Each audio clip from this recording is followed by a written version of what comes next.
Good evening. Loch Ness has gained a reputation for its giant resident, who goes by the name of Nessie, believed by some people to be a surviving prehistoric creature, a plesiosaur.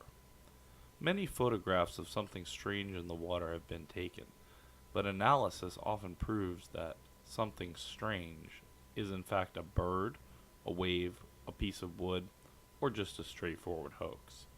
Conclusive proof in the form of a carcass is required, yet even extensive underwater exploration using mini-subs and sonar has not yet resulted in even a flipper.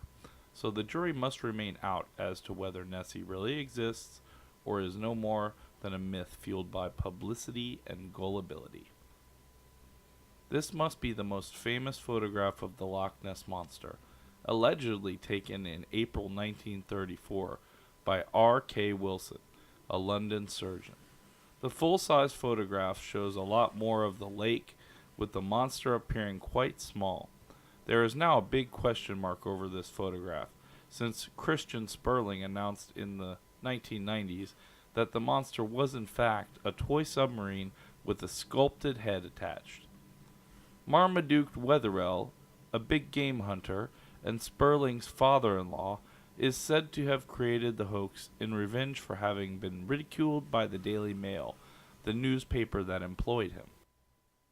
On the 21st of May, 1977, Tony Doc Shields, artist, magician, and wizard, stood alone on the ruins of Urquhart Castle overlooking Loch Ness and tried to use his psychic powers to conjure up Nessie from the depths.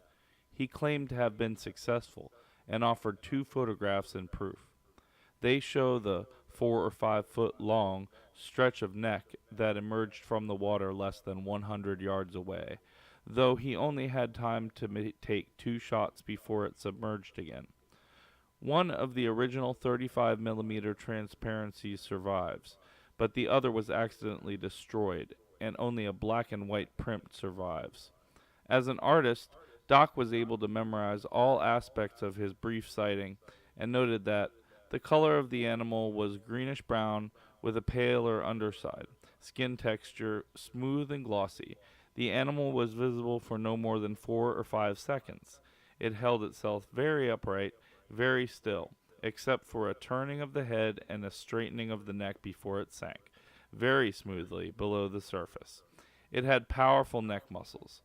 Although as an artist and magician, Doc had acquired a reputation over the years for surreal escapades, that does not mean he did not see and photograph Nessie as he claimed. From time to time, large carcasses have been washed up on beaches around the world, often not being immediately identifiable because of decomposition, although hopes have frequently been raised that at last some proof of the existence of unknown sea monsters has been found. This carcass was hauled up in the nets of the Japanese crawler Zoyu Maru in April 1977, 30 miles off the coast of Christchurch, New Zealand. Because of its strange appearance and large size, one of the crew members wondered if it might be something out of the ordinary, and took several photographs before the smelly mass, measuring 33 feet long, was thrown overboard.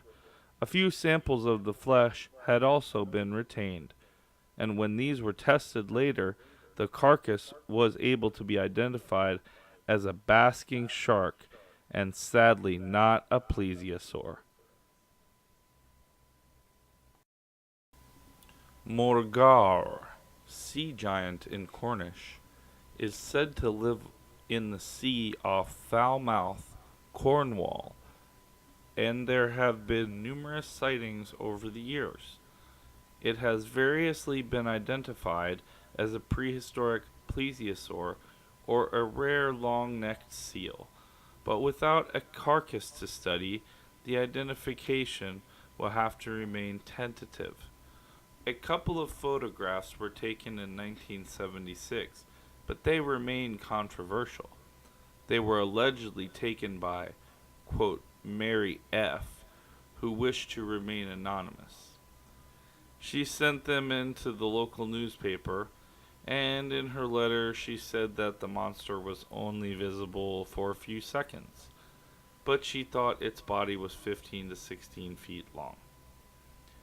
It looked like an elephant waving its trunk, but the trunk was a long neck with a small head on the end, like a snake's head. It had humps on the back, which moved in a funny way. The color was black or very dark brown, and the skin seemed to be like a sea lion's. The animal frightened me. I would not like to see it any closer. I do not like the way it moved when swimming. Doc Shields was living in Falmouth at the time, and he claimed 2 sightings of Morgaur himself on one occasion, when accompanied by magazine editor David Clark. They both saw, quote, a small dark head poking out of the water, and, as it moved closer, they saw the, quote, greenish black head was supported on a long arched neck more slender than that of a seal. The head was ugly, like a big snail's head with little stalks or horns. Unfortunately, David Clark's camera failed to work properly. On the 12th of December, 1964, French photographer Robert Lesserie and his wife were crossing Stonehaven Bay, Hook Island, Australia, in a motorboat when they claimed they noticed an enormous monster lying on the seabed.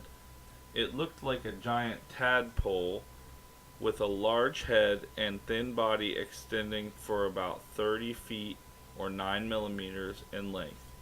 They said they filmed it with a Cine camera and then dived into the water to take further photographs of it below the surface, which didn't come out. When the creature opened its mouth, then the couple swam away, though it seems like a foolhardy action to swim close to it in the first place. By the time they reached their boat, the monster had gone. Such was their story. The late expert on sea serpents, Bernard Hevelmans, was unimpressed. He considered the presence of eyes on the top of the creature's head unlikely. One theory put forward is that the sea serpent was in fact a deflated weather balloon that had come to grief in the bay, and Lesserie couldn't resist dressing up his story after he had successfully photographed it.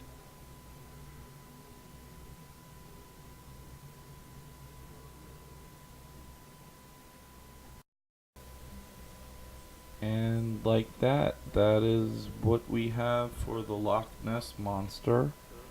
So this is Paranormal Mysteries. If you like the video, please subscribe, please like the video. Um, just starting off, the channel is under construction, as you can see. We're looking for funding, so if you have any ideas, feel free to message me or just post in the comments section. We look forward to sharing more paranormal mysteries with you in the near future. Thank you very much.